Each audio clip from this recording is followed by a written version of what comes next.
आज योग है, डॉक्टर साहब का जन्मदिन, वर्ष प्रतिपदा का सुमुहूर्त।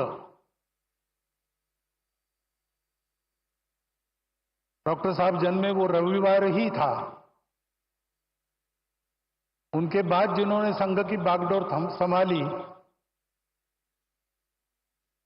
पूजनीय श्री गुरु जी, उनके नाम का प्रकल्प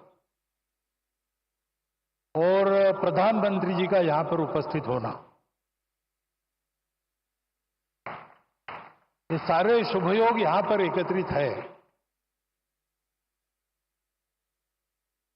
और ये सारे शुभयोग एकत्रित होते हैं तो उसके लिए तपस्या करनी पड़ती है।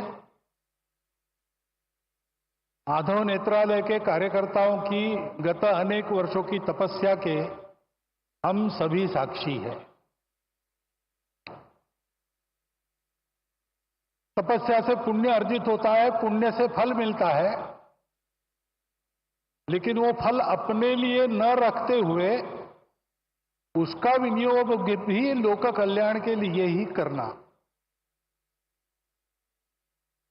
इस वृत्ति से वो तपस्या आगे चलती है और ऐसी ही चल रही है। क्योंकि इसके पीछे जो प्रेरणा है वो प्रेरणा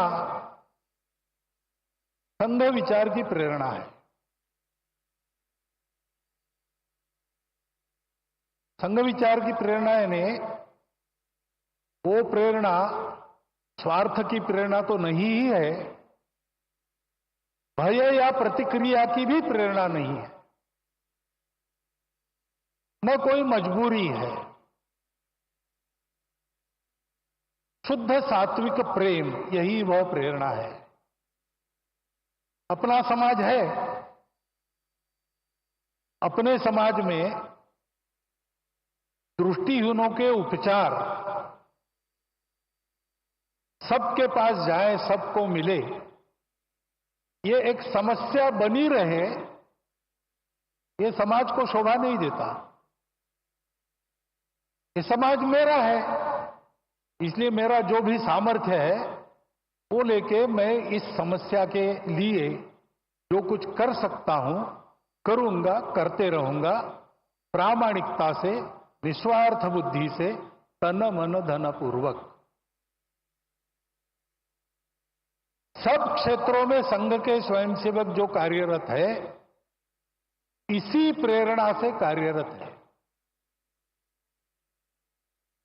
रामटेक की यात्रा में 1926 में यात्रा के सुव्यवस्थापन के लिए स्वयंसेवकों ने जो काम किया, वह भी इसी प्रेरणा से किया। और आज इतने सारे क्षेत्रों में सेवा चल रही है, छोटे बड़े प्रकल्प उपक्रम सब मिलाकर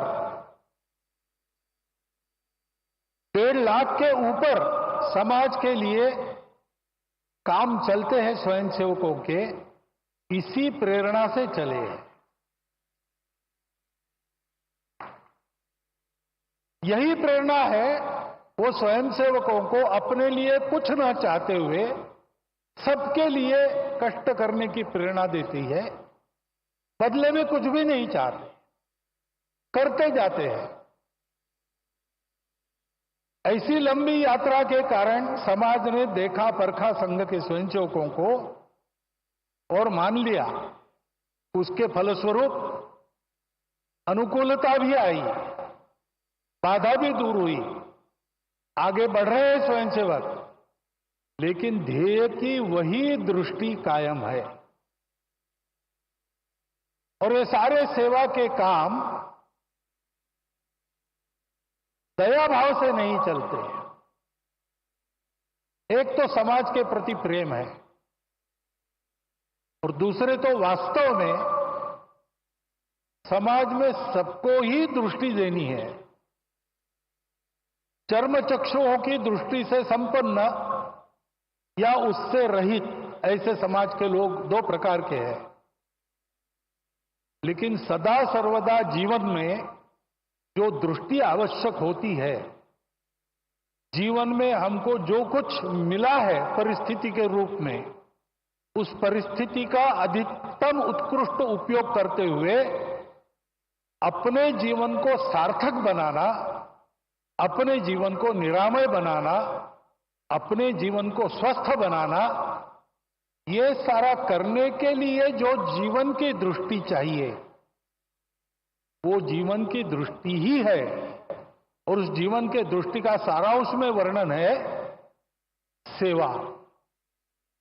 एकांत में आत्मसाधना, लोकांत में परोपकार, ऐसा जीवन सूत्र हमारी परंपरा में है। संघ के संदर्भ में कहेंगे तो 1 घंटा शाखा में स्वयं का विकास और 23 घंटा उस विकास का उपयोग समाज के भलाई के लिए, यही वह दृष्टि है। और वह दृष्टि देने के लिए ये सारे काम चलते हैं। ये सारे काम इसी दृष्टि से चलते हैं, इसलिए उत्तम चलते हैं। और ऐसे ही उत्तम चलते रहेंगे। अनुकूलता पाने के बाद भी, साधन संपन्नता होने के बाद भी करने वालों का भाव यही रहेगा, तब उस साधनों का उपयोग भी अच्छी तरह होकर समाज लाभान्वित होगा। केवल लाभान्वित नहीं होगा, समाज विश्व को लाभान्वित करने के लिए योग्य बनेगा और विश्व के जीवन में अपनी भूमिका को ठीक से अदा करेगा। इन सारे सेवा कार्यों से यही हो, इस इच्छा से स्वयंसेवक काम कर रहे। उसमें से एक यह माधव नेत्रालय का काम है। आज वर्षीय प्रतिभागिता के दिन उनको सब प्रकार की शुभेच्छा मैं देता हूं, आपको भी देता हूं। और आपके और माननीय प्रधानमंत्री जी के बीच ज्यादा खड़ा न रहते हुए, क्योंकि उनको सुनने की आज मुझे भी उत्सुकता है, मैं मेरे शब्द को विराम देता हूं।